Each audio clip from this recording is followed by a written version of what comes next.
చంద్రబాబు నాయుడు గారు ముఖ్యమంత్రి చేశాడు. ఆయన వెళ్ళాను, రాయబారం చేస్తే వెళ్ళానండి. అలాగే ముఖ్యమంత్రి గారు రాయబారం పంపించారు, పిలిపించారు, వెళ్ళానండి. వీరికి వచ్చిన గౌరవం ఇతరులకు ఇవ్వమంటే నేమనండి, ఎందుకు ఇవ్వాలా? ఏమన్నా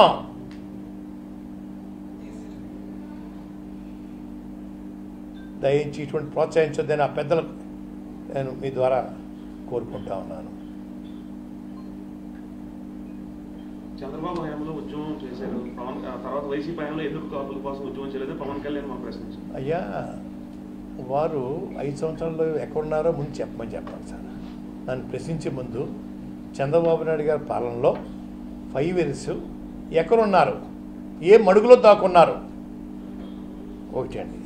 2, నేను చేత కాదు, నేను ముసలోని అయిపోయాను, అది ఇంకోటి అయిపోయాను. వారు ఎందుకు చేయకూడదండి? చేసే హక్కు లేదా? ఎవరు వద్దని లేదే. వారు రోడ్డు మీద రావచ్చే. వారు రాకుండగా నన్ను ఎందుకు చేయలేదు నువ్వు ఆయన చెప్పడానికి? ఆయన ఎవరు? ఆయన సంబంధం ఏంటి? ఎప్పుడైనా ఈ ఉద్యమం గురించి ఎప్పుడైనా ఒక సానుభూతి ఉత్తరం రాశాడా? సానుభూతిగా ఎప్పుడన్నా వచ్చారా? కుటుంబాన్ని, మా కార్యకర్తల్ని, జాతిని అంతా అవమానించినప్పుడు, లాఠీలతో కొట్టినప్పుడు, బూటకాలతో అనిచేసినప్పుడు ఎప్పుడైనా మీరు బయటకు వచ్చారా? ఆ మడుగులో దాక్కుని వేళ మాట్లాడటం బాగోలేదండి. 5 సంవత్సరాలు ఎక్కడున్నారో చెప్పండి. అప్పుడు చెప్తాను నేను. లోకాన్ని తెలీదా 5 సంవత్సరాలు ఎక్కడున్నాడు ఆయనండి? నేను చెప్పాలా? పోటీ చేయాలంటున్నారు, పార్టీ గారిని ఖచ్చితంగా పోటీ చేయాలంటే పార్టీ ఆదేశం ఏదన్నా శిరసావిస్తాను సార్. వారికి ఎటువంటి ఇబ్బంది కలగ చేయకూడదు. ఆల్రెడీ క్యాండిడేట్స్ని వారు లిస్ట్ తయారు చేసుకున్నారు. నేను అందులో వారిని డిస్టర్బ్ చేయకూడదు పెట్టుకున్నానండి. వారు ఆదేశిస్తే ఏమైనా చేస్తాను. డిస్కషన్ రాలేదు. నేను ఎటువంటి కోరిక లేకుండా మీ సేవ చేయడానికి వచ్చాయని చెప్పానండి.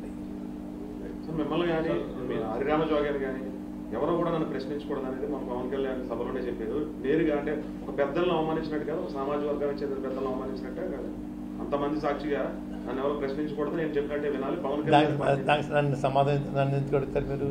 నా సంబంధం ఏంటండి? ఆయనకి నాకు సంబంధం ఏంటి చెప్పండి. అసలు సినిమా ఫీల్డ్ పుట్టింది నేనని చెప్పాను ముందు, రాజకీయాల్లో నేను పుట్టానని చెప్పానండి. నేను కాక మొన్న పుట్టి నన్ను ప్రశ్నించడం ఏంటి?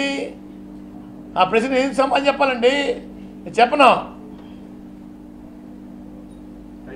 2019 ముందు మీరు ఒక మాట అన్నారు, రాష్ట్రానికి చంద్రగ్రహణం పట్టిందా, గ్రహణం వీడాలని. 2019 ఎన్నికల తర్వాత గ్రహణం వీడిందా? మళ్ళీ ఇప్పుడు ఎలక్షన్ గ్రహణం పట్టడానికి రెడీ అవుతుంది, పట్టణిస్తారు గ్రహణం వీడింది కాబట్టి ఇంటికి వెళ్ళిపోయాడు సార్ చంద్రబాబు నాయుడు గారు. మమ్మల్ని ఊచకోత కోసేసి హాస్పిటల్ని జైల్లో 14 రోజులు ఒకే బట్టతోటి స్తనాంగం లేకుండా మమ్మల్ని మగ్గిలా చేశాడు సార్. దానికి కారణం తెలుసా మీకు? కుటుంబంతో ఆత్మహత్య చేసుకునేలాగా ఒక విధంగా ప్రోత్సహించాడు సార్. పోతే దరిద్రం పోతుంది చూశాడు సార్. భగవంతుడు నాకు కళ్ళకు వచ్చి ఆ పతనం చూద్ది కానీ బిడ్డ, పతనం చూడకుండా వెళ్ళిపోతే ఎలాగా అని భగవంతుడు నాకు కనపడి ఆత్మహత్య చేసుకోకండి, ఆ పతనం చూద్ది కానీ నేను రోజు దేవుడి పట్టణానికి ఏం కోరుకోలేదు సార్. అన్ని పండుగలు ఆపేశాను సార్. మాకు చేసిన అవమానాలకి తగిన శాస్తి జరగాలి.